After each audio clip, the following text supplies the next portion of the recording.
लभते ज्ञानं तत्पर संयतेन्द्रियः ज्ञानं लब्ध्वा परां शान्तिम्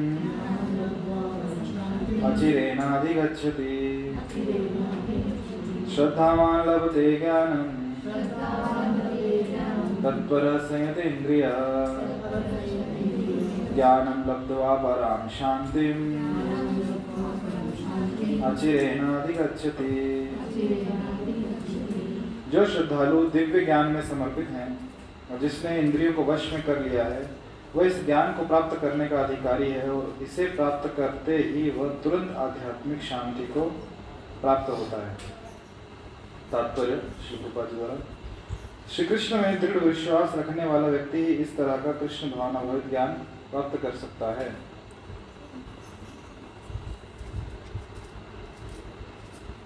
श्री कृष्ण में दृढ़ विश्वास रखने वाला व्यक्ति इस तरह का कृष्ण भावना भरित ज्ञान प्राप्त कर सकता है।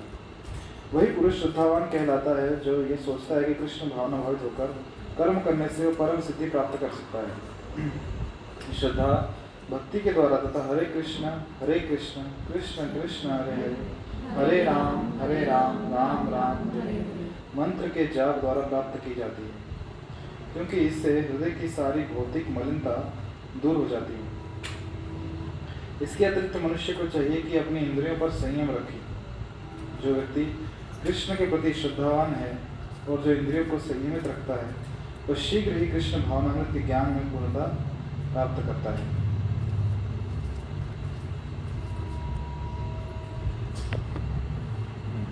तो अभी आगे बढ़ने से पहले आप बताएं कि आपने पिछली बार क्या चर्चा हुई थी, आपको किसी को याद है क्या? चलिए बताइए। दिव्य ज्ञान की चर्चा हुई थी। दिव्य ज्ञान की चर्चा हुई थी। क्या चर्चा हुई थी? मतलब दिव्य ज्ञान जो भगवान से आता है, तीनों उससे किससे? तीनों गुणों से परे। और क्या देखा था?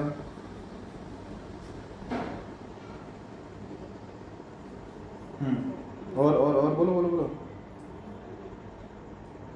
व्यासदेव जी ने वेद लिखे थे अपने गुरु के मार्गदर्शन से। श्रीमद् भागवतम की उन्होंने बाद में मनुष्य की शांति के लिए रचना की थी। उसके बाद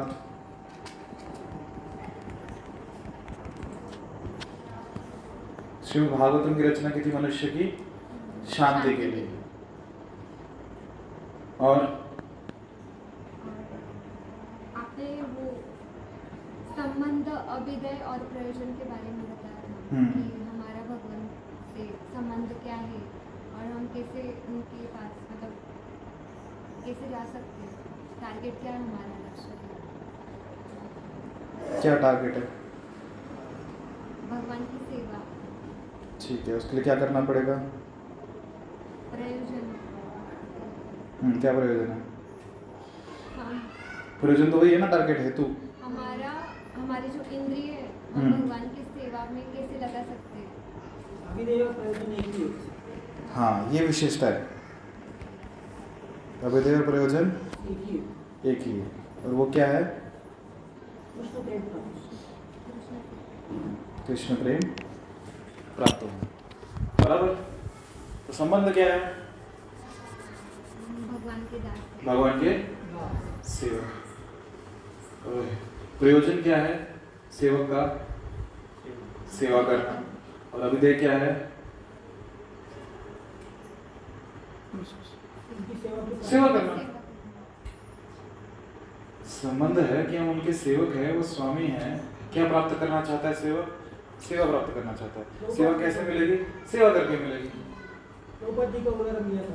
हाँ, प्रभुपाद जी का उदाहरण दिया था। क्या उदाहरण था? कचौरी तल रहे थे तो कचौरी तल रहे थे। सेकंड वॉर में वो बॉम्बार्डिंग हो रही थी तो एक भक्त आके बोलते थे प्रभुपाद जी आप छुप जाइए नीचे। प्रभुपाद जी बोले कि यहाँ भी वही काम करना है, वहाँ जाकर भी वही काम। यहाँ भी वही सेवा है, वहाँ पे वही सेवा है। तो अभिदेय भी सेवा है, प्रयोजन भी सेवा है। अच्छा, में से कितने वक्त पिछले सप्ताह थे?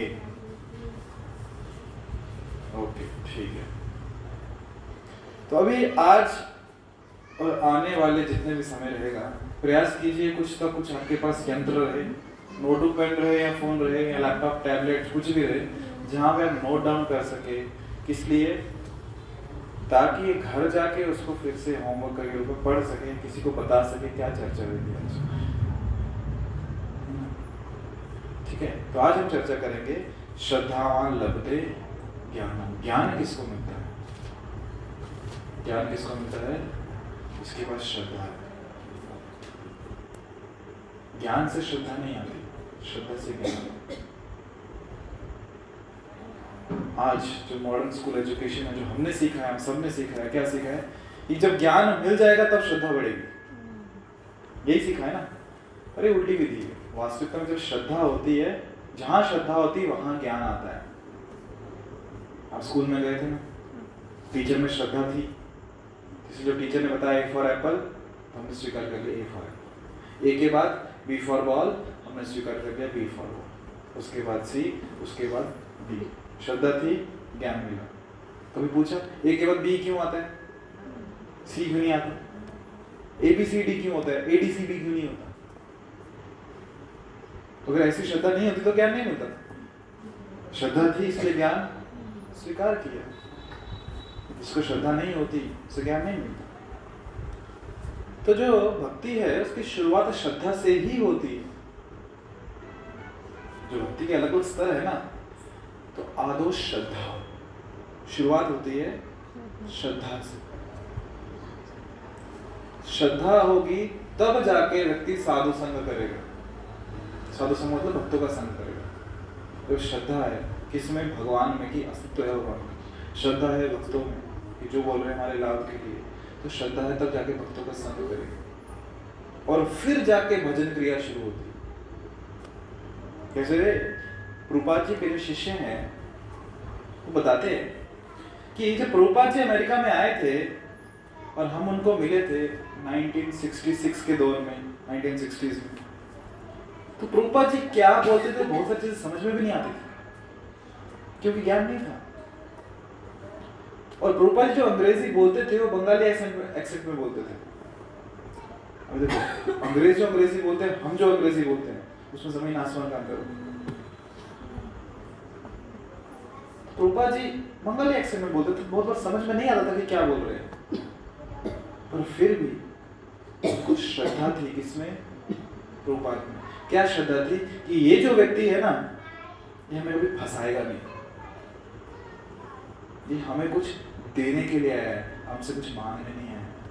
और ये सबसे महत्वपूर्ण बात, ये हमें कभी फंसाएगा नहीं। ऐसी श्रद्धा थी किसमें? प्रभुपाद। वो जो श्रद्धा थी ना, वो उनका फाउंडेशन था, वो नींव थी। उस श्रद्धा के नींव पे आगे का जो ज्ञान का जो इमारत खड़ी हुई है। सबसे पहले क्या थी? श्रद्धा। ज्ञान बाद में आया। ऐसा नहीं कि पहले से ज्ञान थे बाद में श्रद्धा है। तो भक्ति की जो स्तर है ना, शुरुआत श्रद्धा से ही होती है। श्रद्धा के बाद फिर साधुओं का संग, फिर भक्तों का संग, और फिर भक्तों के संग में आगे क्या करेंगे?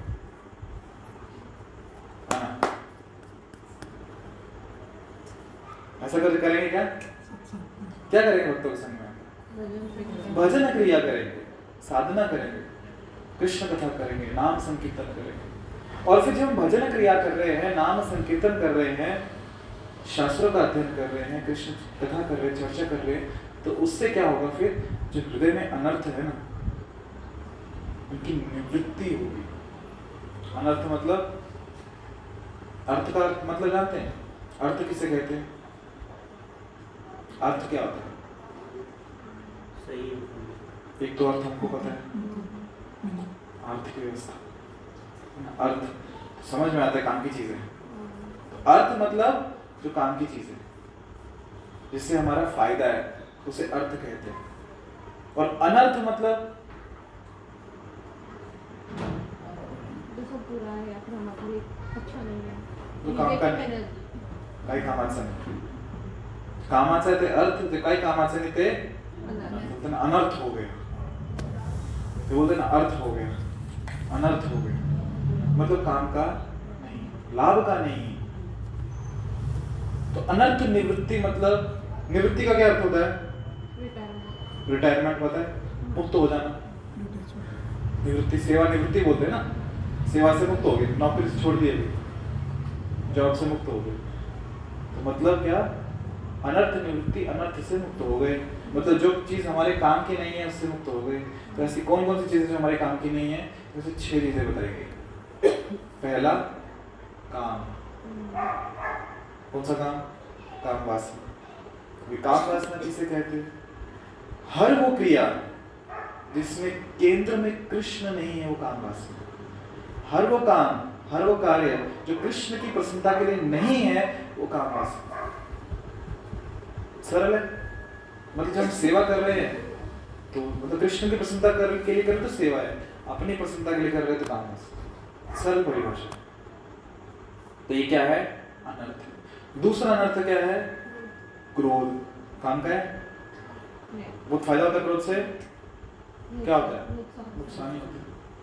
काम, क्रोध, और तीसरा लोभ। लोभ मतलब लालच। लोग ऐसी चीज है ना, एक कहानी सुना होगा, सुनोगे। एक व्यक्ति था,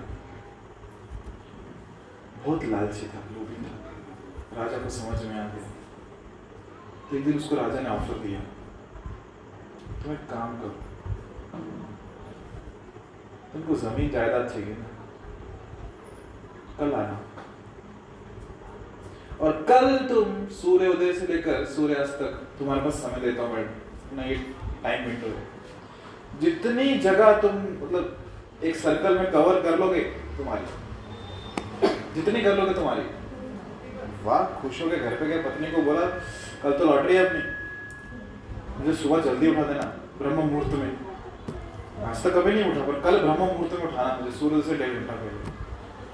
क्यों, क्योंकि कल मैं जितनी जगह कवर अप कर लूंगा उतनी मेरी।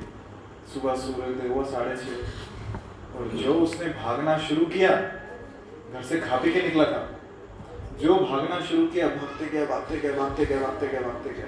जितनी जगह भागूंगा, कवर अप करूंगा, उतनी जगह मेरी, मेरे आगे मुझे क्या, मेरी आने वाली पीढ़ियों को कुछ करने की जरूरत नहीं पड़ेगी। भागते भागते भागते रहा, सूरज सर पे आ गया। सुबह सूर्योदय के समय निकला था, अभी सूरज सर पे आ गया, भाग रहा है। फिर सूरज अभी पश्चिम की तरफ जा रहा है, उसे ध्यान में आया वापस भी जाना है। क्यों, जितनी एरिया कवर करेगा उतना मिलेगा ना, थोड़ी सिंगल लाइन में जाएगा, तो वापस भी आना है। और सूरज पश्चिम की तरफ जा रहा है, तो अभी वापस अब भागने लगा। पर भागते भागते भागते सुबह से भाग रहा है, सुबह जो खाया था पिया था उसे उतना ही, वापस नहीं पहुंच पाया, रास्ते में दम तोड़ दिया। क्या मिला उसको, लोभ करके कुछ मिला क्या, लालच करके कुछ भी नहीं, अपना जीवन से भी हट गया। तो लोभ ऐसा होता है कि हमको लगता है इतना इकट्ठा कर लेंगे, इतना इकट्ठा कर लेंगे, सामान 100 बरस का पल का नहीं ठिकाना। अनर्थ है, इसका कोई लाभ नहीं लोग। उसके बाद क्या है, मोह। मोह क्या होता है, मोह जानते क्या है? क्या होता है? जो नहीं है उसको सच मान लेना, सरल भाषा में। ऐसी चीजों से आसक्त कर लेना जो अपनी है ही नहीं, जो अपने पास टिकेंगी नहीं, व्यक्ति भ्रमित हो जाता है, वो भी अनर्थ है। जैसे कहा ना, क्या लेके आए थे और क्या लेके जाओ, खाली हाथ आए थे, खाली हाथ जाओ।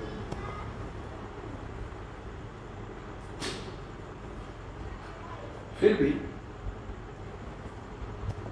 हम खाली हाथ ना आए थे, ना खाली हाथ जाएंगे। क्या लेके आए थे, कर्मों का बोझा लेके आए थे, फल, कर्मों के फल लेके आए थे और कर्मों का बोझा लेके जाएंगे। भक्त हो तो हरिनाम साथ में लेके जाओ।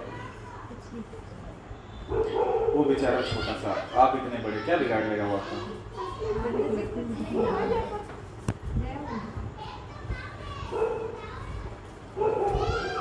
हाँ, कहाँ थे हम? तो खाली हाथ नहीं आए थे, अपने कर्मों के फल लेके आए थे और नए कर्म लेके जाएंगे। उसके बाद आता है मद। मद अर्थात एक अहंकार कि मैं कुछ हूँ, मेरा अस्तित्व है। मी म्हणजे कोण? नगरसेवक, पूरे नगर में मेरा सुनना चाहिए। मैं कौन? मैं यहाँ का अध्यक्ष, सबने मेरा सुनना चाहिए। मैं कौन? इस घर का स्वामी, सबने मेरा सुनना चाहिए। एक घर में गया था मैं होम प्रोग्राम को 2-3 दिन पहले, तो वहाँ मैंने पूछा और चर्चा हो रही थी कि घर का जो स्वामी होता है, हर कोई किसका सुनता है? घर का स्वामी का सुनता है। तभी प्रभु जी बोले, नहीं प्रभु जी, आपको नहीं पता, घर का स्वामी नहीं होता, घर की स्वामी नहीं होती है। सबको उनका सुनना पड़ता है। तो मद मतलब अहंकार कि मैं कौन हूं, कुछ तो हूं, ऐसा अहंकार रहता है। मिथ्या अहंकार से कहते हैं फॉल्स आइडेंटिटी, मान लिया कि मैं कुछ हूं, ये अनर्थ है। और छठा मात्सर्य, जहां ईर्ष्या होती, द्वेष होता। आज के आधुनिक समाज में यदि सफलता की कुछ परिभाषा हो ना, जिसे लोक में मान्यता प्राप्त है, तो ये मान्यता प्राप्त है सफलता मतलब क्या, कि जब मेरा पड़ोसी मुझसे जलने लगे मतलब मैं सफल हूं, और जितने ज्यादा लोग मुझसे जलने लगे मतलब उतना मैं सफल हूं। ये परिभाषा बन गई। और कोई हमसे 2 कदम आगे तो ईर्ष्या होने लगती, वो आगे कैसे निकले। गाड़ी चलाते समय कोई ओवरटेक कर ले हमें, तो फिर देखो कैसे हमारा पेट्रोल खोलता है, वो आगे कैसे चला गया, फिर हमारी स्पीड बढ़ती है।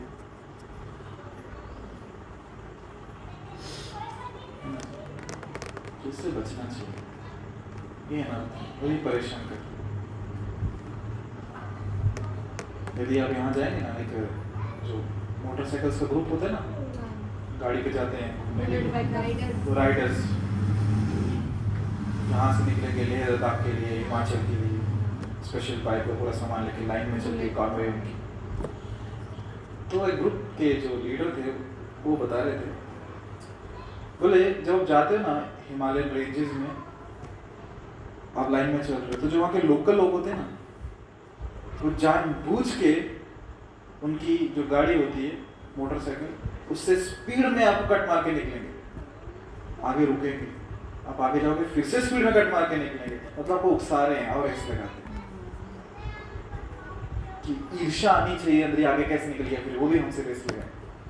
पर बोले हमारा रूल है कि जब कोई ऐसे स्पीड के लिए हमें ललकारे ना, हम स्लो डाउन हो जाते हैं, मतलब 50 में चल रहे 40 में चलने लगते हैं, भाई तू जा, हमको नहीं रेस लगाए। पर ईर्ष्या कैसे हमको एकदम, क्या बोलते हैं उसको, चंचल कर देती है, मतलब बेचैन कर देती है कि वो आगे कैसे, मुझे आगे नंबर 1 रैंकिंग में नंबर 1, नंबर 2 पे नहीं है, कंपटीशन वो सब चीजें। तो ये अनर्थ है, जिससे किसी का भला नहीं होगा और कभी ना कभी होगा। तो जब हम भजन क्रिया करते हैं ना, शुरुआत कहाँ से हुई थी?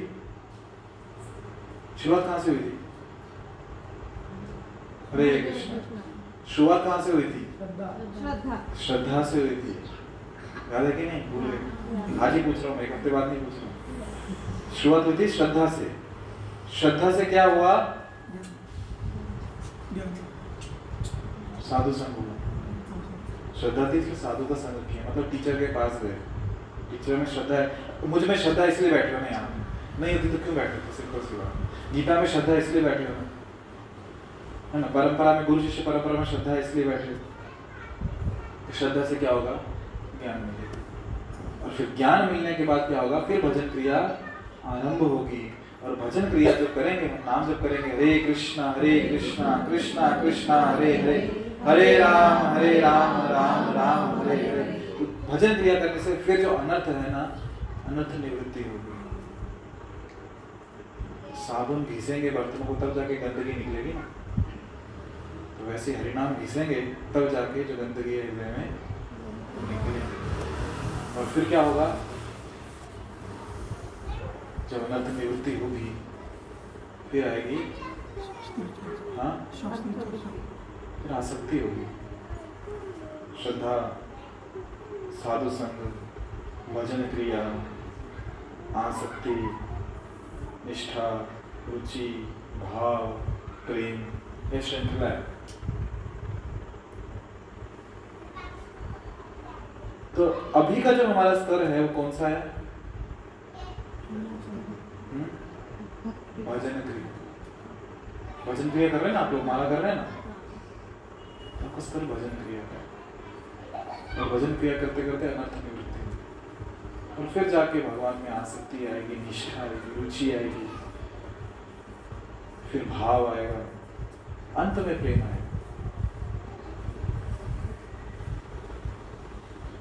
तो जब मेहनत लगेगी ना वो कहां तक लगेगी? जब तक निष्ठा नहीं आ सकती बाबा। एक बार निष्ठा आ गई ना, उसके बाद आगे का रास्ता बहुत ईजी है। It's like climbing up hill. Cycle पे हो आप और चढ़ाई चढ़ रहे हो, ताकत लगती है। श्रद्धा, साधु संग, भजन क्रिया, जब तक निष्ठा तक पहुंचोगे मतलब पहाड़ी के ऊपर आ गए। उसके बाद आ गया रुचि, भाव, प्रेम, मतलब साइकिल से नीचे आ रहे हो, तो वहाँ पे पेडल मारने की जरूरत नहीं, सिर्फ बैठे रहो, गाड़ी आराम से नीचे है। तो मेहनत भजन क्रिया में करनी है। हाँ, तो चर्चा कर रहे थे श्रद्धा के ऊपर। श्रद्धा बहुत जरूरी है। श्रद्धावान लभते ज्ञान। जिसके पास श्रद्धा है, ज्ञान उसी को मिलेगा।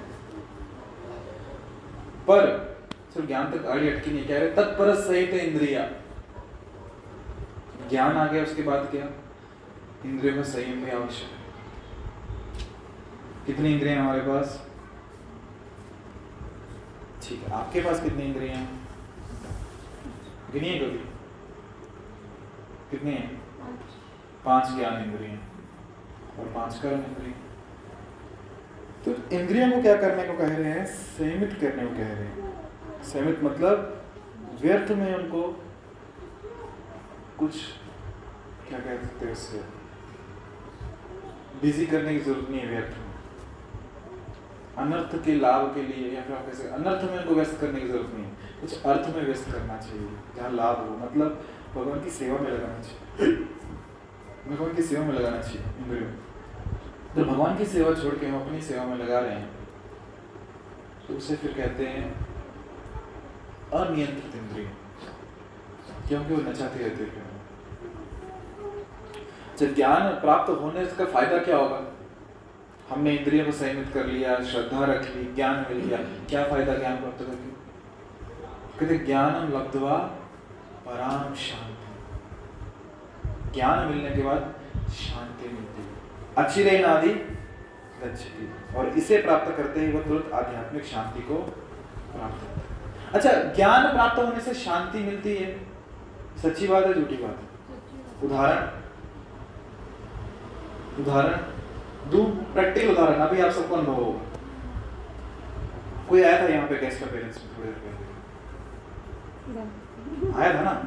इधर भी आया था और उधर भी आया था। शांति कहाँ थी? क्योंकि ज्ञान है, वो कुछ नहीं करने वाला। क्या करेगा वो? तो जहाँ पे ज्ञान है कि घटनाक्रम क्या रहेगा, व्यक्ति शांत रहता है। पर जहाँ ज्ञान नहीं है, क्षमा करना, बट जहाँ ज्ञान नहीं है वहाँ डिस्टर्ब हो जाते हैं, शांति नहीं रहती वहाँ पे। अच्छा, डर लगता है आप लोगों को, और डर में व्यक्ति शांत रहता है क्या? अशांत रहता है। डर का कारण क्या है? कभी सोचो आपको किस चीज से डर लगता है? सबसे प्रमुख चीज डरने की, द मोस्ट फेमस थिंग जिससे डरा जाता है।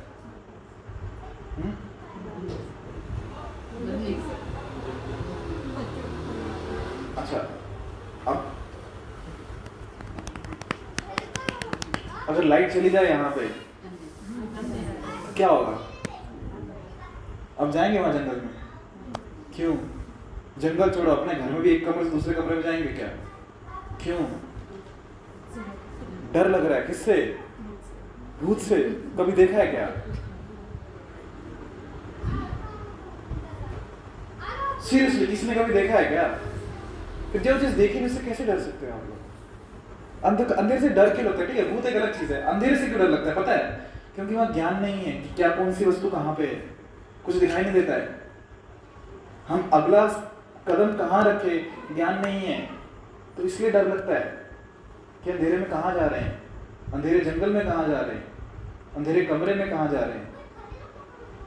कैंची कहीं पे भी रखी हो सकती है ना, कांच का गिलास कहीं पे भी हो सकता है, ज्ञान नहीं है। तो ये जो अज्ञान है ना, ये डर का कारण है।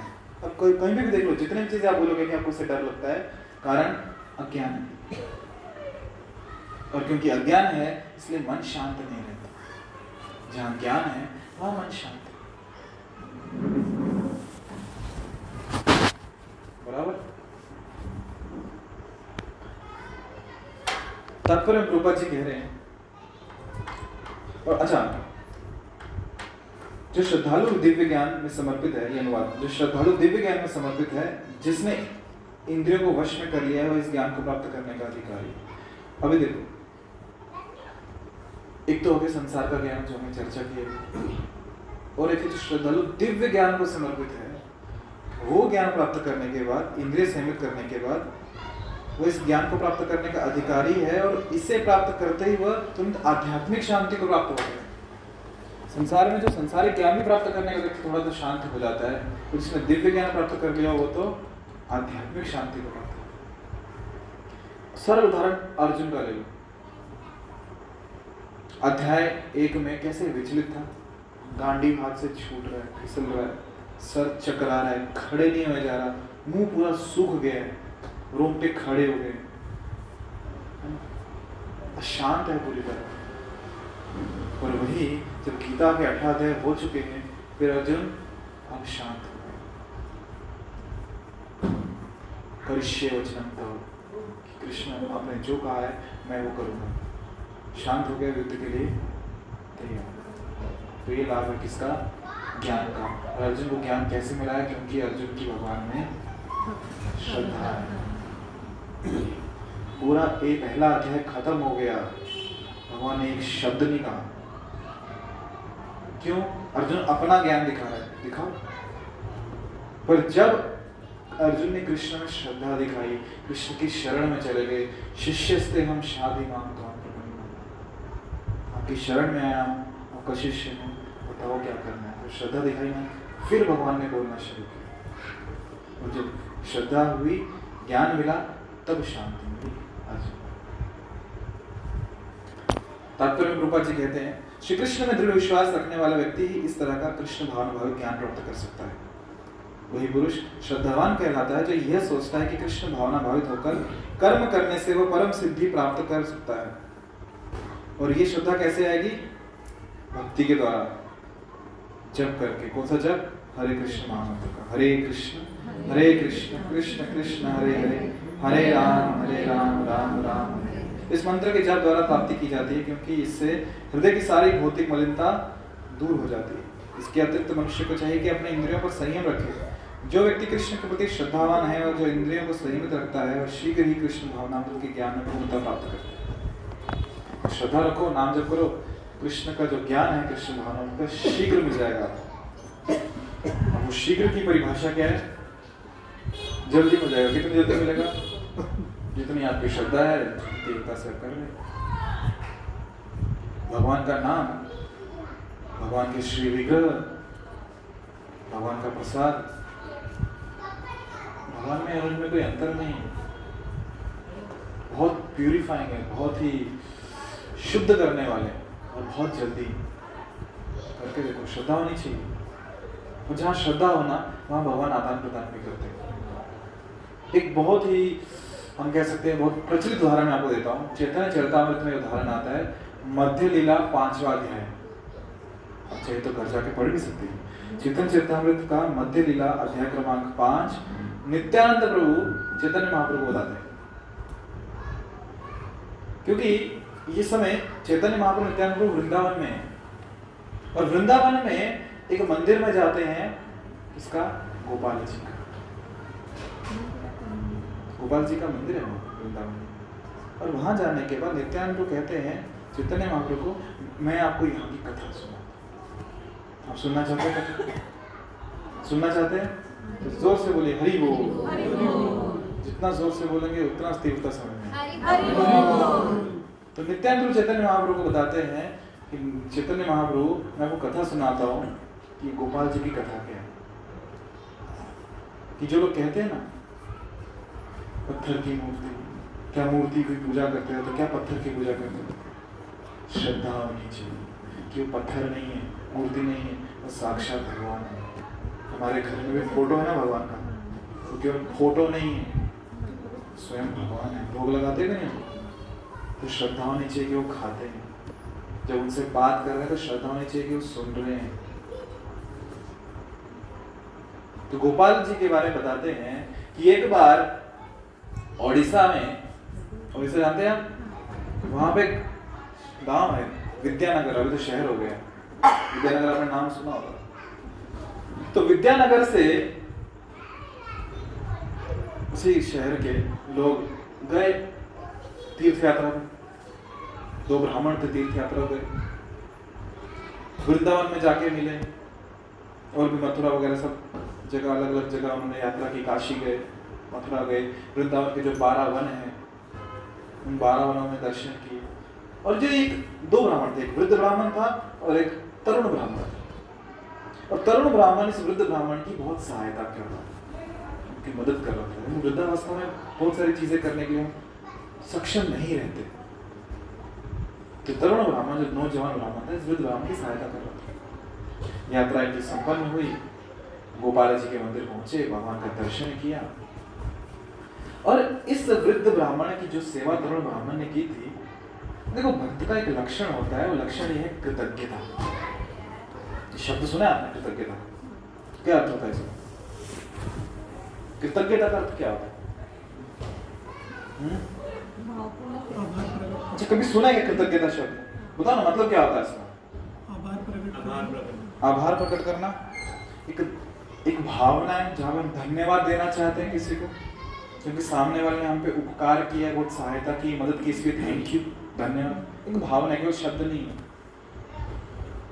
तो वृद्ध ब्राह्मण भक्त के लक्षण है कि भक्त ना कृतज्ञ रहता है, जो भी थोड़ा बहुत भी उसको मिला उसके बहुत धन्यवाद देता है। उसको लगता है कि मेरी पात्रता नहीं थी, फिर भी सामने वाले ने दिया, बहुत बहुत धन्यवाद।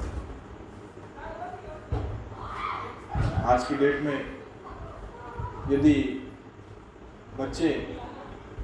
बच्चों को माता पिता बहुत कुछ करते हैं उनके लिए, तो माता पिता अपेक्षा करते हैं बच्चे थैंक यू बोलेंगे, धन्यवाद देंगे कि आपने कितना कुछ किया।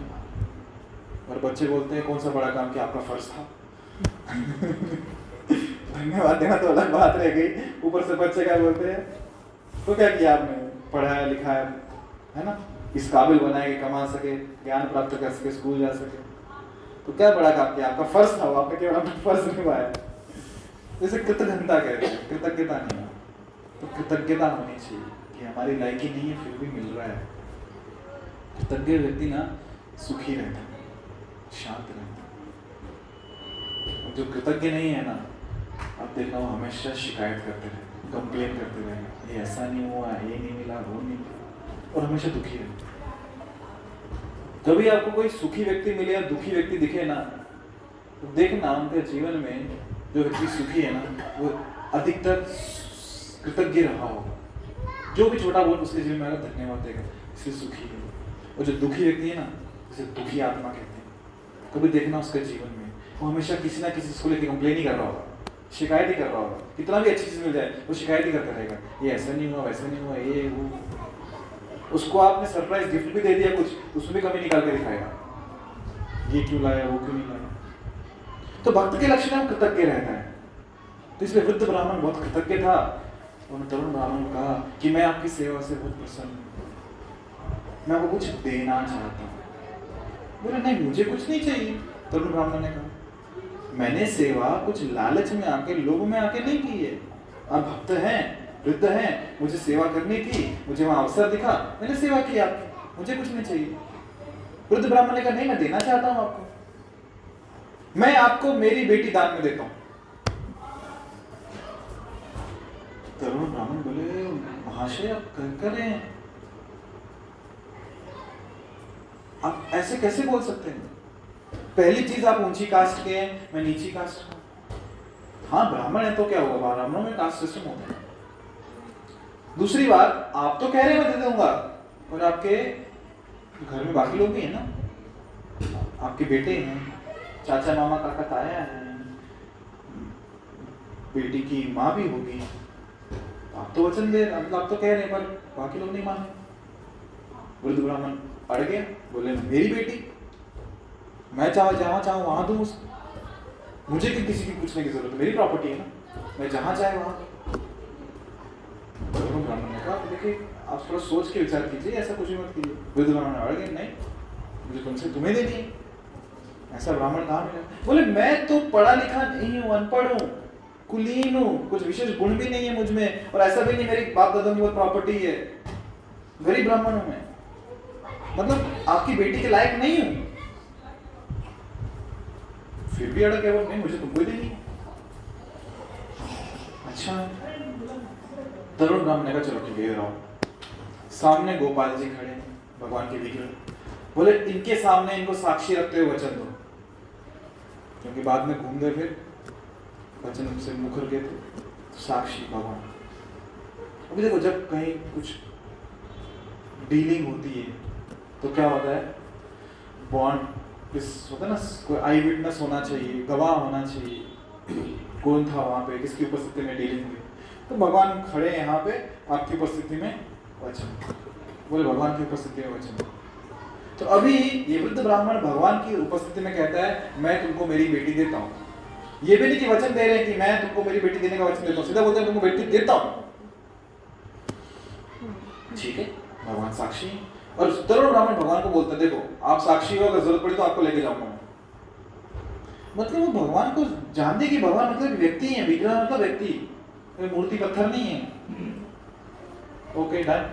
वृद्ध ब्राह्मण चले गए अपने घर पे गए, सबको बताया, और फिर घर पे जब सबने रोना धोना शुरू किया, ऐसा कैसे आप अपनी बेटी किसी को भी दे सकते हो, क्या हमारी बेटी नहीं है वो, क्या मेरी बहन नहीं है वो, सबने बोलना शुरू किया। अभी टेंशन आ गया इसको, वृद्ध ब्राह्मण, अभी वो आगे तो क्या करेगा, वो तो आएगा। घर वालों ने कह दिया, पत्नी ने और उनके बच्चों ने, मतलब उस लड़की के भाइयों ने, देखो अगर आपने हमारी बेटी की या हमारी बहन की शादी किसी और की जगह की, उस ब्राह्मण से की, हम तो जहर खा के मर जाएंगे। कभी सुनिए ऐसे स्टेटमेंट्स? मतलब अगर हमारी मर्जी का नहीं हुआ तो हम सुसाइड कर लेंगे। अभी ब्राह्मण फंस गया, अपना धर्म बचाए या अपने परिवार वालों की जान बचाए, धर्म संकट आ गया। उसने मन ही मन गोपाल जी को प्रार्थना की, गोपाल जी मेरे धर्म की रक्षा करो और मेरे परिवार वालों की जान की भी रक्षा करो, कुछ तो उपाय निकालो। और अगले ही दिन वो तरुण ब्राह्मण आ गया द्वार पे। तरुण ब्राह्मण आने से पहले जो बेटा है इस वृद्ध ब्राह्मण का, उसने पिताजी को कहा देखो पिताजी, जब वो ब्राह्मण आएगा ना मेरी बहन का हाथ मांगने, तब बस आप इतना कहना कि मुझे कुछ याद नहीं। आपको झूठ बोलने की जरूरत नहीं कि आपने वचन दिया नहीं, झूठ मत बोलो, अब बस इतना कह देना मुझे कुछ याद नहीं आ रहा, बाकी मैं देख लूंगा। ठीक है, क्या बोलते, घर में वैसे ही बुजुर्गों की कौन सुनता है। तो अगले दिन आया तरुण ब्राह्मण द्वार पे और याद दिलाया वृद्ध ब्राह्मण को, देखो आपने वचन दिया था, मैं आ गया। वृद्ध ब्राह्मण कहते देखो मुझे कुछ याद नहीं। और फिर बस इतना कहना था, उस वृद्ध ब्राह्मण के बेटे ने उठाई छड़ी हाथ में और जो भागा उसके पीछे, भगा उसको, भाग यहाँ से, कहाँ से आ जाते हैं उठा के। उसको बहुत बुरा लगा। बुरा इसलिए नहीं लगा कि मुझे लड़की नहीं दी, बुरा इसलिए लिया कि अपने वचन से मुकर गए। कैसा वचन, साधारण वचन नहीं, गोपाल जी के सामने वचन लिया था, गोपाल जी को साक्षी रखते हुए। तो यदि वो वचन नहीं निभाएंगे तो उन्हें पाप लगेगा, उनके धर्म भ्रष्ट हो जाएगा, इसलिए बुरा लगा। गए, पूरे गांव को इकट्ठा किया और पूरे गांव में सबको बता रहे हैं कि देखो ऐसे ऐसे वचन दिया था गोपाल जी के सामने और अभी वचन से मुकर। गांव की पंचायत बैठी, बुलाओ भाई, तरुण ब्राह्मण आए, उनका परिवार आया। हाँ भाई विप्रवर, क्या समस्या, ये ऐसा ऐसा बोल रहे नौजवान। वही जैसी पट्टी पढ़ाई गई थी। वृद्ध ब्राह्मण ने कहा देखो मुझे कुछ याद नहीं आ रहा है,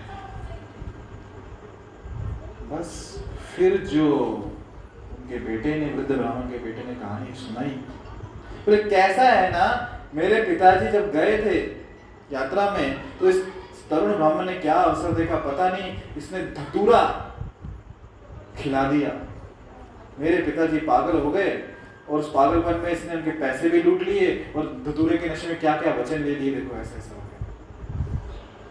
तो गाँव वाले ना देखो ये तो गलत बात है, ऐसा नहीं करना चाहिए। तो तरुण ब्राह्मण कहता है नहीं, मैं सच बोल रहा हूं, मैं झूठ नहीं बोल रहा हूं, गोपाल जी साक्षी हैं। तो जब कहा गोपाल जी साक्षी हैं तो बोले ऐसा कभी होता है क्या? गांव वाले कहने लगे कि गोपाल जी साक्षी हैं, तो गोपाल जी आएंगे क्या यहाँ पे क्या गवाही देने के लिए? क्योंकि यदि कोई गवाह है तो उसका धर्म है कि जाके गवाही देना, क्योंकि अगर वो गवाह जिसको ज्ञान है कि सत्य क्या है वो जाके गवाही ना दे तो वो इलीगल काम कर रहा है, वो धर्म है। तो गोपाल जी गवाही देने आएंगे क्या? बस ये सुनना था ना, तो उनके बेटे ने तुरंत कहा हाँ गोपाल जी आएंगे ना गवाही देने, तो मतलब बात सच है, क्योंकि उसको बताने वाला कोई नहीं है। और जब ये सुना वृद्ध ब्राह्मण ने तो प्रसन्न हो गया, बोले हाँ गोपाल जी आएंगे ना तो बात समझ में आ जाएगी। बोले ये तरुण ब्राह्मण सच बोल रहा है, तो गोपाल जी जब आएंगे तो गवाही देने के लिए साक्षी, तो सब समझ में आ जाएगा सबको क्या सच। तरुण ब्राह्मण का ठीक है, साक्षी चाहिए तो जाके बुला के लाता उनको। पंचायत भी भी हाँ ठीक है, गोपाल जी आएंगे समझ में आ जाएगा सब, बुला साक्षी। तरुण ब्राह्मण होशियार था, उसने लिया कागज और वो लिख के दो इसको पहले कि यदि गोपाल जी साक्षी देने आएंगे तो आप इस लड़की का विवाह मुझसे कराओगे। पिछली बार तो मुझसे मुकर गए, अभी लिखो और साइन करके दो, मतलब बॉन्ड पेपर बनाओ और साइन करो, ताकि बाद में कोई घूमे ना कि नहीं हमने, मुझे कुछ याद नहीं है। पेपर पे तो लिखा हुआ दिखा सकते हैं ना, बाद में नहीं बोल सकते ना मुझे कुछ याद नहीं। तो कागज पे लिखा और साइन करवा के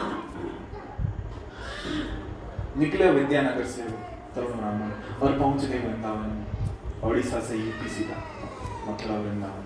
और वहां पे गोपाल जी के समक्ष खड़े हुए, उन्हें प्रणाम किया और उन्हें कहने लगे देखिए उस वृद्ध ब्राह्मण ने आपकी प्रेजेंस में, आपकी मौजूदगी में, आप साक्षी थे, उन्होंने वचन दिया था मुझे कि क्या दिया था, अपनी कन्या मुझे दान में दी थी, पर अभी अपने परिवार वालों के दबाव में आके वो अपना वचन पूरा नहीं कर पा रहे। वो देना चाहते हैं, वचन पूरा करना चाहते हैं, पर अपने परिवार के दबाव में आके वो नहीं कर पा रहे। तो अभी आप क्या कीजिए, चलिए साक्षी दीजिए। गोपाल जी कहते हैं उस तरुण ब्राह्मण को, उसके लिए मेरे आने की क्या आवश्यकता है, तुम एक काम करो, तुम जाओ वहां पे उनके गांव में और उनको बोलो मैं वहां प्रकट हो जाऊंगा, उनको बता दूंगा कि हाँ मैं साक्षी हूँ। तरुण ब्राह्मण बहुत बुद्धिमान है, बेशक पढ़ा लिखा नहीं है पर बुद्धि बहुत है। तो वो ज्ञान ना किताबों से नहीं आता, ज्ञान कहां से आता है? अनुभव। हे कृष्ण, श्रद्धा से। कहां पे हो, चर्चा कहां चल रही है? हरे कृष्ण कृष्ण कृष्ण हरे हरे, हरे राम राम राम हरे हरे। भगवान का ही आश्रय है, ज्ञान श्रद्धा से आता है, इंद्रिय संयम से आता है, दिव्य ज्ञान हृदय प्रकाशित, हृदय प्रकाशित होता है जब अनंत रखते हैं। तो भगवान कहते हैं तुम जाओ उन गांव में, मेरा आह्वान करो, मुझे याद करना, मैं प्रकट हो जाऊंगा वहां पर, गवाही दे दूंगा कि मैं साक्षी हूं, मेरे सामने ऐसा ऐसा वचन दिया था, कन्यादान में दी थी। तरुण ब्राह्मण ने कहा नहीं, बिल्कुल नहीं, क्योंकि आप यदि वहां प्रकट हो जाओगे तो लोग क्या कहेंगे, क्योंकि कॉन्ट्रैक्ट में क्या लिखा है, वकील आपको पता ही कैसे लड़ते हैं, लूप होल कैसे निकालते हैं, ये ऐसी बात हुई है उस बात को कैसे मोड़ते हैं, तोड़ते नहीं। गवाही तो इन्होंने दी थी, यहाँ चतुर्भुज नारायण आए, बात हुई थी गोपाल जी की वृंदावन से आएंगे, आप जब प्रकट हो तो चतुर्भुज नारायण स्वरूप में प्रकट हो गए, शंख चक्र गदा पद्म लेके, तो कैसे आपको साक्षी मान लें? तो इसलिए कोई प्रकट होने की जरूरत नहीं है, ऐसे ही चलो मेरे साथ। भगवान कहते हैं उस तरुण ब्राह्मण को, कैसी बातें कर रहे हो? तुमने कभी देखा है किसी विग्रह को चलते हुए कहीं पे? तरुण ब्राह्मण कहते हैं, आपने कभी सुना है कि विग्रह को बोलते हुए? अगर आप बोल सकते हो तो चल क्यों नहीं सकते? प्रतिमा नहीं, तुम्हें साक्षात ब्रजेंद्र नंदन। आप प्रतिमा नहीं हो, आप साक्षात कौन हो? ब्रज के जो इंद्र है ना, ब्रज के राजा कौन है? ब्रज के राजा कौन है? नंद बाबा। तो नंद बाबा के आप नंदन हो, नंद नंदन हो, अब साक्षात कृष्ण हो। आप बोल सकते हो और बोले चल नहीं सकते, चलो मेरे साथ। उसके आगे भगवान हार गए, बोले ठीक है चलो। बोले बस शर्त है। हाँ क्या शर्त है अभी? बोले शर्त ऐसी है, तुम आगे आगे चलो, मैं पीछे पीछे चलो। तुम पीछे मुड़ के नहीं देखो, तुम पीछे मुड़ के देखोगे, जहां तुमने पीछे मुड़ के देखा मैं वहीं रुक जाऊं। तो भी सोचते हैं मुझे कैसे पता चलेगा कि आप पीछे आ भी रहे हो कि नहीं? मैं तो चलते चलते पहुंच जाऊंगा, पता कैसे चलेगा आ भी रहे हो कि नहीं? बोले मेरे पाँव में जो पैजनियां है ना, पायल मुकुल, उसकी आवाज छन छन छन आती रहेगी, तो तक आवाज आ रही मतलब मैं चल रहा हूँ, ठीक है। और मुझे हर दिन 1 किलो चावल भोग देना, डील फाइनल।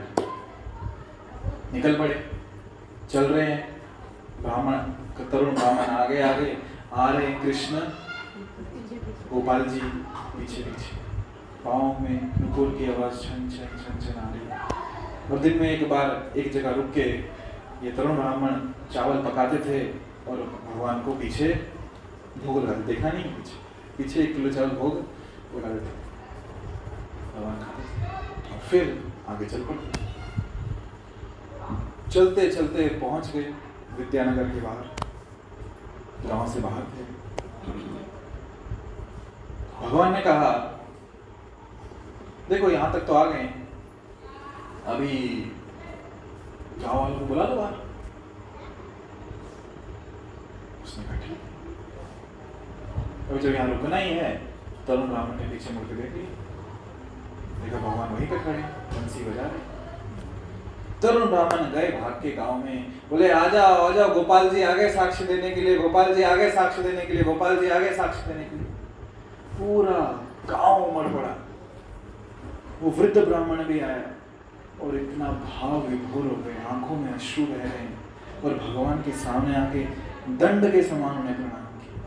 दंड लकड़ी कैसे एकदम पूरा गिरती है, गिर गए भगवान के सामने कि भगवान कितने कृपालु हैं, करुणा के सागर हैं। मेरे वचन की रक्षा के लिए विद्यानगर, वृंदावन से विद्यानगर आ गए, चल के, वो भी इतने किलोमीटर, यूपी से उड़ीसा, किस लिए? केवल मेरे वचन की रक्षा करने के लिए, मेरे धर्म की रक्षा करने के लिए और मेरे परिजनों की प्राणों की रक्षा के लिए भगवान चल के आए। पूरा गांव ने प्रणाम किया, दोनों ब्राह्मणों ने प्रणाम किया, और जब दोनों ब्राह्मण प्रणाम करके उठे, गोपाल जी ने दोनों ब्राह्मणों को कहा कि आप दोनों की भक्ति से, सेवा से, श्रद्धा से मैं बहुत प्रसन्न हूँ, मांगो क्या वरदान चाहिए। और दोनों ब्राह्मणों ने एक साथ कहा भगवान हमें यही वरदान चाहिए कि आप हमेशा के लिए यहीं रहो, कहीं जाओ मत अब यहाँ से। तो गोपाल जी फिर वहीं रहने, वृंदावन छोड़ के विद्यानगर में आके रहे, और तब उनका नाम पड़ा, अभी तक तो गोपाल जी थे, अभी नाम पड़ा साक्षी गोपाल। समय बदला,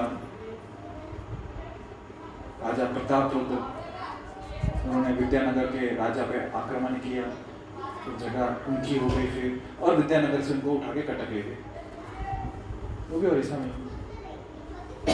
और आज गोपाल जी वहाँ पे वही विग्रह जिन्हें हम कहते हैं साक्षी गोपाल, बहुत सुंदर विग्रह, बहुत सुंदर विग्रह, बंसी बजा रहे हैं, त्रिभंग मुद्रा में खड़े हैं, बहुत सुंदर।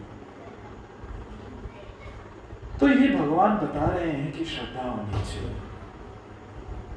श्रद्धा है तो भगवान आदान प्रदान करते हैं, फिर चाहे वो नाम स्वरूप में है या विग्रह स्वरूप में है या फोटो के स्वरूप में ही क्यों ना,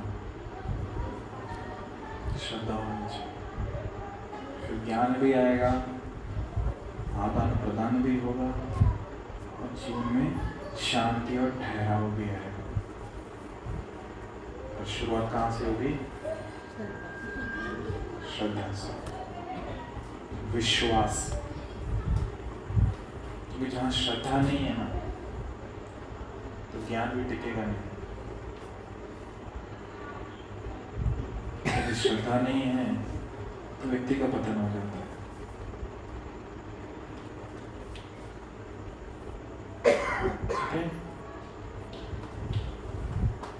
क्योंकि जिसके जीवन में श्रद्धा नहीं है, आध्यात्मिक ज्ञान तो छोड़ दीजिए, वो भौतिक ज्ञान में भी, भौतिक जीवन भी नहीं जी पाएगा ठीक से।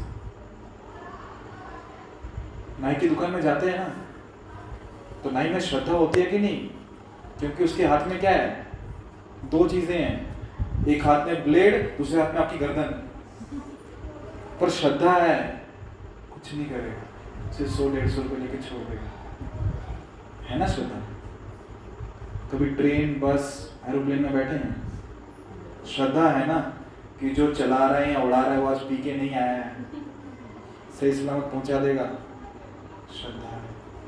अपनी गाड़ी भी रास्ते में लेके निकलते हैं ना तो श्रद्धा है कि जो बाकी गाड़ी चला रहे हैं ना उनको गाड़ी चलाने आती है, कोई भी आके उड़ा के नहीं जाएगा मुझे। तो श्रद्धा है इसलिए कुछ कर पा रहे हैं। श्रद्धा नहीं होगी ना कुछ भी नहीं कर पाएंगे। श्रद्धा बहुत आवश्यक है, इसलिए शुरुआत ही श्रद्धा से होती है। रेस्टोरेंट में खाना खाने जाते हो, अभी क्या सबके सामने हाँ बोलो ना, बस श्रद्धा है ना कि जो रसोई में खाना बना, आपको तो नहीं दिखती रसोई, आपको टेबल दिखता है, सामने चेयर दिखती है, एक वेटर आता है, बहुत अच्छे से बात करता है, आपको देके जाता है और बाद में पैसे लेके जाते हैं। पर श्रद्धा है ना कि जहाँ भोजन बन रहा है उसमें कॉकरोच नहीं होंगे, छिपकली नहीं गिरी होगी, चींटियाँ नहीं मरी होंगी, साफ सफाई होगी, किसी ने झूठा खाते खाते नहीं उसमें मिला दिया होगा, है ना, कल का बचा बचा नहीं दिया होगा। श्रद्धा होती है इसलिए खा लेते हो ना, पीछे क्या हो रहा है आपको क्या पता। और यदि श्रद्धा नहीं होगी तो नहीं खा पाओगे, अपने घर पे नहीं खा पाओगे, क्या पता बहू ने कुछ मिला दिया होगा। कुछ भी विचार आ सकते हैं ना। श्रद्धा बहुत आवश्यक है, किसके लिए? ज्ञान के लिए और श्रद्धा बहुत आवश्यक है, किसके लिए? ज्ञान के लिए और हे कृष्ण करुणा सिंधु दीन बंधु जगतपते गोपेश गोपिका कांत राधा कांत नमस्तुते। श्रद्धा किसके लिए? श्रद्धा आवश्यक है किसके लिए? ज्ञान के लिए और शांति के लिए। किसके लिए? शांति के लिए, ताकि मन विचलित ना हो। ट्रेन में शांति से बैठे होते हैं ना, ड्राइवर में श्रद्धा है तो। नाई की दुकान पे कुर्सी पे शांति से बैठे होते, क्यों? श्रद्धा है नाई में, उसकी श्रद्धा आवश्यक है। ज्ञान के लिए भी और शांति के लिए। इसलिए शास्त्रों में श्रद्धा रखिए कि शास्त्र जो भी बात कह रहे हैं सत्य वचन है और हमारे लाभ के लिए। भक्त जो भी बात कह रहे हैं उसमें श्रद्धा होनी चाहिए कि हमारे लाभ के लिए, तो हम बहुत जल्दी प्रगति करेंगे। ऐसा नहीं कि ये श्लोक पसंद आ गया, ये पसंद नहीं आया। श्रद्धा मतलब सब में श्रद्धा। भक्तगण कुछ बात कह रहे हैं, ये बात भक्तों की अच्छी लगी, ये पटी नहीं मुझे, मेरा ऐसा मानना है, मैं आपके मानने से क्या लेने वाला? तो श्रद्धा से ज्ञान आएगा और साथ साथ इंद्रियों का संयम करना बहुत आवश्यक है, तो ज्ञान टिकेगा। और उससे क्या होगा? लाभ क्या होगा? क्या मिलेगा? शांति। ठीक है, हरे कृष्ण।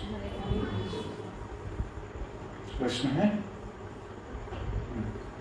हरे कृष्ण जी, मेरा प्रश्न ये है कि हमारा धर्म है, तो हमारे धर्म में ऐसे किसी दूसरे धर्म के विरुद्ध कुछ बताया नहीं गया है, तो दूसरे धर्म कैसा है? उसमें बताया गया डायरेक्टली कि वर्शिप नहीं करनी चाहिए डीटीज की, वो थे। तो लाइक ऐसा क्यों प्रभु जी कि दूसरे धर्म में ऐसे बताते हमारे धर्म के विरुद्ध कि ये डीटी वर्शिप? ऐसा कहीं पे भी नहीं है कि मुझे कुछ लोग मिलते हैं। हाँ, आपको लोग मिलते बात बराबर है, प्रश्न समझ में आ गया मुझे। पर ऐसा कहीं पे भी नहीं है जहाँ पे एक धर्म में ये कहा हो कि उस धर्म की डीटी वर्शिप गलत है। एक्चुअली जितने धर्म है ना, बहुत सारे, देखो धर्म मतलब क्या, जो भी आप धर्म, जैसे हिंदू मुस्लिम सिख ईसाई जो धर्म बोल रहे हो, हर धर्म में अपना उनका कुछ ना कुछ सिद्धांत है जिनको पालन करते हैं, कुछ उनकी टीचिंग्स हैं। तो और ऐसा नहीं केवल उन धर्म में, सनातन धर्म में भी, सनातन धर्म में भी ये दोनों सिद्धांत हैं। कौन कौन सिद्धांत? एक को कहते हैं निराकारवादी, सगुण साकारवादी, दोनों सनातन धर्म में ही है। ये बाकी जो धर्म के जब बोल रहे ना, ये कुछ अलग नहीं बता रहे, ये दृष्टिकोण भी हमारे पास है, ये दर्शन भी हमारे पास है कि जहाँ पे कहा गया है कि भगवान निराकार है, निराकार ब्रह्म की उपासना करते हैं, तो विग्रह में क्यों उपासना करें, है ये सिद्धांत दर्शन है। और दूसरा दर्शन ये भी है कि भगवान सगुण साकार है, उनका बहुत सुंदर स्वरूप है, दोनों दर्शन है। तो ये नहीं, ऐसा नहीं है कि ये गलत है या ये सही है, दोनों सही है। उदाहरण देता हूँ मैं, रास्ते में चलते हुए कभी आपको ऐसा लगता है कि सामने से बहुत लाइट आ रही है, क्योंकि गाड़ी आ रही है, बहुत बड़ी गाड़ी, इसकी बहुत बड़ी बड़ी हेडलाइट, डिपर एकदम बड़ा, उसमें जब सामने से लाइट, जैसे फॉर उदाहरण ये ट्रक आ रहा है सामने से बड़ा, तो स्ट्रॉन्ग लाइट आती है क्या? जब आप यहाँ से देख रहे हो आपको पता चलता है लाइट के उस तरफ क्या है? नहीं पता चलता। क्यों? लाइट तो दिखना चाहिए ना, लाइट है तो दिखना चाहिए, पर उसी लाइट ने अब क्या कर दिया, अंधा कर दिया कि उस तरफ क्या दिखाई नहीं दे रहा। तो वैसे ही जो भगवान श्री कृष्ण है ना, कृष्ण गीता में कहते हैं कि जो मेरा धाम है कैसा है, वहां पे सूर्य चंद्र इसकी आवश्यकता नहीं है बिजली की, मतलब भासते सूर्य न शाम को न पाओ। क्यों? क्योंकि जो भगवान का धाम है स्वयं प्रकाशित है। तो जो ब्रह्म तेज है ना, जो ब्रह्म ज्योति कहा गया, वो क्या है? भगवान के शरीर से निकलता हुआ दिव्य प्रकाश है। और वो प्रकाश इतना तेज है कि बहुत बार जो अध्यात्म के मार्ग में चल रहे हैं ना, उन्हें वो प्रकाश दिखता है, पर प्रकाश के परे क्या है वो दिखाई नहीं देता। तो इसलिए वो क्या, उनका जितना उनको दिखा उस तरह सत्य मानते हैं कि हमको दिखा, हमारा अनुभव है कि भगवान मतलब क्या, एक प्रकाश, भगवान मतलब क्या, कोई आकार नहीं है, भगवान मतलब क्या, निराकार है। बात बराबर है, पर उसके आगे भी कुछ है ना, जो आगे की दृष्टि मिलेगी तो समझ में आएगा, कुछ तो एक आकृति है जहां से प्रकाश आ रहा है, कुछ तो आकृति है, क्या है पता नहीं, पर कुछ तो आकृति जहां से प्रकाश है। और ज्ञान मिलेगा और आगे जाने समझ में आएगा वो आकृति क्या है, स्वयं भगवान श्री कृष्ण, जिनसे ये प्रकाश निकल रहा है। बराबर है? तो ऐसा नहीं कि पहले वाला झूठ था, वो भी सत्य है, ये भी सत्य है, पर ये अधूरा सत्य है, ये पूर्ण सत्य है। समझ में आ रही है? जैसे छोटे बच्चे को आप बोलो 5 - 2 कितना होता है, आंसर क्या आएगा? 3 आएगा। उसी बच्चे को पूछो 2 - 5 कितना होता है, बोलेगा सही होता है। ऐसा होता ही नहीं है। मुझे याद है ना, जब मैं 3rd क्लास में था, जब पहली बार किसी ने मुझे पूछा 2 - 5 कितना होता है, मेरा क्वेश्चन ही गलत है, ऐसा होता ही नहीं है, 5 - 2 होता है, वो 3 होता है। पर जब आगे जाते हैं पढ़ते तो समझ में आता नहीं होता है, वो -3 होता है। तो हमें ज्ञान नहीं है इसका मतलब कि वो चीज़ एग्जिस्ट नहीं करती। धीरे धीरे जितना समझ में आता है उतनी चीज़ें अनुभव होने लगती हैं। तो जिनको उतना अनुभव है कि भगवान मतलब एक प्रकाश, भगवान मतलब निराकार स्वरूप, तो फिर वो बोलते डीटी वर्शिप क्यों करनी, अच्छे लोगों की सेवा क्यों करनी, भगवान तो निराकार है, क्योंकि उन्होंने उतना अनुभव किया है। पर जिन्होंने उसके आगे का भी अनुभव किया है वो जानते हैं कि भगवान मतलब केवल प्रकाश नहीं है, प्रकाश का एक स्रोत है, वो भगवान है, भगवान से प्रकाश आ रहा है। ब्रह्म, कृष्ण कहते हैं ब्रह्मणो हि प्रतिष्ठान, जो ब्रह्म तेज है मुझ पे टिका हुआ है। और वो जानते हैं कि क्योंकि उन्होंने भगवान को देखा है ना, वो जानते हैं कि भगवान का स्वरूप कैसा है, भगवान कैसे दिखते हैं। तो भगवान जैसे दिखते हैं ना, उसी की प्रतिमा फिर यहाँ बनाते हैं कि भगवान ऐसे दिखते हैं। क्योंकि हमको भौतिक चीज़ें दिखती हैं, हमको क्या दिखेगा, पंच महाभूतों का शरीर है तो पंच महाभूत की चीज़ें दिखेंगी। हमको लकड़ी दिखती है, हमको ईंट पत्थर दिखता है, हमको धातु दिखते हैं, हमको कागज़ का फोटो दिखता है। तो जो हमें दिखता है, जिसको हम अनुभव कर सकते हैं, उसी स्वरूप में फिर भगवान को उन मतलब वस्तुओं को लेकर भगवान को बनाते हैं, पर भगवान दिखते हैं ऐसे ही। उन्होंने वो सत्य का अनुभव किया है। दोनों सच हैं, पर एक ज्ञान अधूरा है और एक पूर्ण। तो जो लोग कहते हैं ना कि भगवान निराकार है, वो इसलिए क्योंकि उन्होंने अनुभव ही उतना किया है, आगे का अनुभव नहीं किया। कॉमन लॉजिक है कि आपको ये लाइट दिख रही है ना, तो लाइट बल्ब से आई है, बल्ब लाइट से आया है? लाइट बल्ब से आई है, बल्ब लाइट से आया? किससे क्या आया? बल्ब लाइट से आया ना? बल्ब लाइट से आया ना? लाइट बल्ब से आई। लाइट का स्रोत क्या है? बल्ब। लाइट का स्रोत है, तो वैसे ही जो लाइट ब्रह्म तेज है उसका भी कुछ स्रोत रहेगा ना, वो भगवान श्री कृष्ण, जहाँ से सब कुछ आ रहा है। भगवान के पास आकार है, इसलिए तो हमको आकार है ना। बाइबल में कहा गया है man is made in the image of God. मनुष्य कैसे बना है? जैसे भगवान दिखते हैं उनके इमेज में बना है। तो जो भगवान को आकार है इसलिए हमें दे पा रहे हैं। भगवान को आकार है तो हमें कैसे दे पाते? यदि मैं आपको बोलूं मुझे 2000 का नोट दो, दे पाओगे? दे पाओगे? नहीं दे पाओगे ना। क्यों? है ही नहीं आपके पास, मुझे कहां से दोगे? आपके पास तो होना चाहिए ना देने के लिए। है किसी के पास 2000 का नोट? नहीं है, तो मुझे कहां से दोगे? हाँ, फिर अगर मैं बोलूं 500 का, तो अगर होगा तो दे सकते हो, अगर इच्छा होगी तो। पर आपके पास होना चाहिए ना देने के लिए। तो जो है वो दे सकते हो, जो नहीं है वो नहीं दे सकते। तो अगर भगवान के पास आकार है तभी तो दिया ना हमें। सिर्फ हमें नहीं, सबको दिया आकार। भगवान ही निराकार बोल रहे हैं भगवान को, तो फिर हमारे पास आकार कहां से आया? और निराकार जब कह रहे हैं ना भगवान को, निराकार मतलब उनका कोई भौतिक आकार नहीं है, आध्यात्मिक आकार है। जब भगवान कह रहे हैं निर्गुण कह रहे हैं, मतलब उनका कोई भौतिक गुण नहीं है, आध्यात्मिक गुण तो है उनके पास। तो जब बाकी जगह कहा गया है तो जो बता रहे हैं, तो उनके पास जितना ज्ञान है वो उतना बता रहे हैं, तो उसके आगे भी बहुत कुछ। निर्गुण मतलब भौतिक गुण नहीं है उनमें, भौतिक आकार नहीं है, आध्यात्मिक गुण है और आध्यात्मिक आकार भी है। भगवान आध्यात्मिक गुण क्या है? भगवान में सच्चित आनंद है, शाश्वत है, ज्ञान में आनंद में है और विग्रह की व्यक्ति है। जैसे उदाहरण मैं देता हूँ आपको इसका। एक होती है पॉकेट डिक्शनरी, जो आप जेब में लेके घूमते, ऑक्सफोर्ड की आती है ना पॉकेट डिक्शनरी, छोटी सी इतनी सी आती है। और एक होती है बड़ी वाली, क्या थ्रीजर बोलते हैं उसको? हाँ, डिक्शनरी एकदम मोटी वाली बड़ी वाली आती है। तो क्या जो ज्ञान छोटी सी ऑक्सफोर्ड डिक्शनरी में वो झूठा है, सच है? सच है। और जो ज्ञान बड़ी वाली डिक्शनरी में वो भी सच है। फिर दोनों में अंतर क्या? दोनों ज्ञान सच है तो ये विस्तार में हाँ, ये लिमिटेड एडिशन है, इसमें कम है, इसमें एकदम डिटेल में है। तो वैसे ही जब वहाँ होता है ना निर्गुण निराकार भगवान है, सच है, बट वो ज्ञान पूरा नहीं है। पूरा नहीं है कि भगवान सगुण है, साकार है, उनका स्वरूप है बहुत सुंदर स्वरूप। जो माता जी ना बाइबल से बता रही थी कि कौन माता जी? उन्होंने रीड किया क्रिश्चियन थे। अच्छा। मुझे ट्रैवलिंग में मिले थे, हाँ। मेरे चैंटिंग चल रही थी। हाँ। उसके बाद उनका डिस्कशन हुआ मेरे साथ, तो लाइक मैंने बताया कि बाइबल से कुछ बताइए मुझे। तो उन्होंने डायरेक्टली मुझे जो बताया वो डीटी का ही था, वर्शिप का। तो तब से मुझे से माइंड में मुझे लग रहा है कि कहाँ पे क्लियर करूँ, कहाँ पे क्लियर करूँ। देखो बाइबल में जीसस क्राइस्ट ने जो नॉलेज दिया ना, not just about Bible, but जहाँ पे भी कुछ आध्यात्मिक ज्ञान की चर्चा होती है, जैसे जब यहाँ पे भी हो रही है, तो जो प्रवक्ता है ना वो श्रोताओं का स्तर देख के ज्ञान देता है।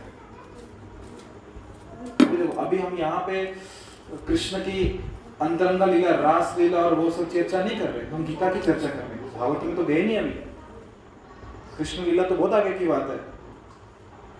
तो जो स्तर है ना जहां सुनने वाले समझ सके उतना ही बताया जाता है। फर्स्ट क्लास में जाके आप उनको ट्रिपल इंटीग्रेशन नहीं पढ़ाओगे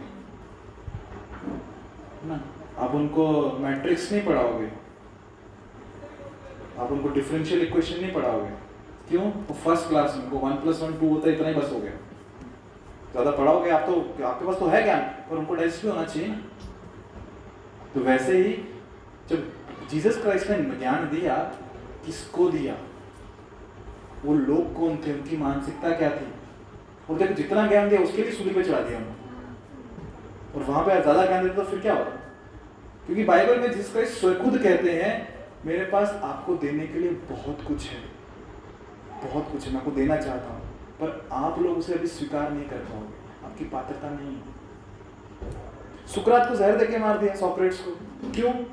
क्योंकि वो बोलता था हम शरीर नहीं आत्मा है, दुनिया गोल है। तो लोगों में सच सुनने की ताकत नहीं है, जो सच बता रहा है उसको मार रहे हैं। तो किस बेसिस पे उनको बोलते हैं कि आप डिटी वर्शिप करो? तो उस समय जो प्रचलन था, गांव में अगर आप जाएंगे था या आदिवासी इलाके में, वो कुछ भी बना के किसी की वर्शिप शुरू कर देते हैं। तो उनको उस तरह से उठाने के लिए कि नहीं करना, ऐसे कुछ भी क्यों, किसी की उपासना क्यों कर रहे हो, तो इसलिए बता दिया, उनको बैन कर दिया। पर इसका मतलब ये थोड़ी कि जब हम कृष्ण की उपासना कर रहे हैं वो भी बैन है। उनको उस एरिया में बताया ना, उतना फॉलो करो। तो उस एरिया का नॉलेज यहाँ क्यों दे रहे हो? फर्स्ट क्लास में आपका एजुकेशन दिया कि 5 - 2 3 होता है, वो नॉलेज आप यहाँ पे क्यों लेके आ रहे हो कि 2 - 5 डज नॉट एग्जिस्ट? उसको अपने एरिया में रखो, अपनी क्लास तक रखो, सेकंड क्लास तक। 8th क्लास वाले में क्यों डिबेट कर रहे हो उसके साथ? तो जीसस क्राइस्ट खुद बोले थे, यदि बाइबल पढ़ोगे, क्योंकि मैंने पढ़ी है, वो खुद बोलते हैं कि मुझे बहुत कुछ देना है आपको, पर नहीं दे सकता अभी। उनको जो लोग थे हाँ। उन्होंने मारा है ना, उनके लोगों ने भी। पर क्यों मारा? क्योंकि सत्य बता रहे थे ना, जो उनसे डाइजेस्ट नहीं हुआ। और अच्छा ठीक है, उनके लोगों की बात कर रहे हैं, उनके प्रोमिनेंट कितने डिसाइपल्स थे पता है? 12 डिसाइपल्स थे। और जीसस क्राइस्ट खुद कहते हैं कि आप लोग मुझे पहचानने से मना कर दोगे। मेरे शिष्य बोलते हैं ना खुद को, मुझे पहचानने, और वही हुआ। जब उनको सूली पर चढ़ाना था, उन पर इल्जाम लगाए गए, तो उनके शिष्यों ने नहीं पहचानने से मना कर दिया उनको। तो मतलब उनकी श्रद्धा कितनी थी उनके गुरु में। अब बाइबल पढ़ जरूरत नहीं, पर मैंने पढ़ी इसलिए बता रहा हूं कि वो जिन लोगों को बताया गया उसकी वहां देश काल पात्र क्या था, उनको उतना ज्ञान दिया। ऐसा नहीं कि जो ज्ञान दिया वो गलत था, तो उनके लिए उतना सही था, पर उसके आगे बहुत कुछ है, स्वयं बोलते। ठीक है, तो वो जो बता रहे हैं वो सही है, उनके लिए सही है, और उससे आगे बहुत कुछ है। ठीक है, हरे कृष्ण। और कुछ प्रश्न नहीं? तो रुके फिर यहाँ पे। श्रीमद् भगवद गीता की श्री प्रभुपाद। हरे कृष्ण।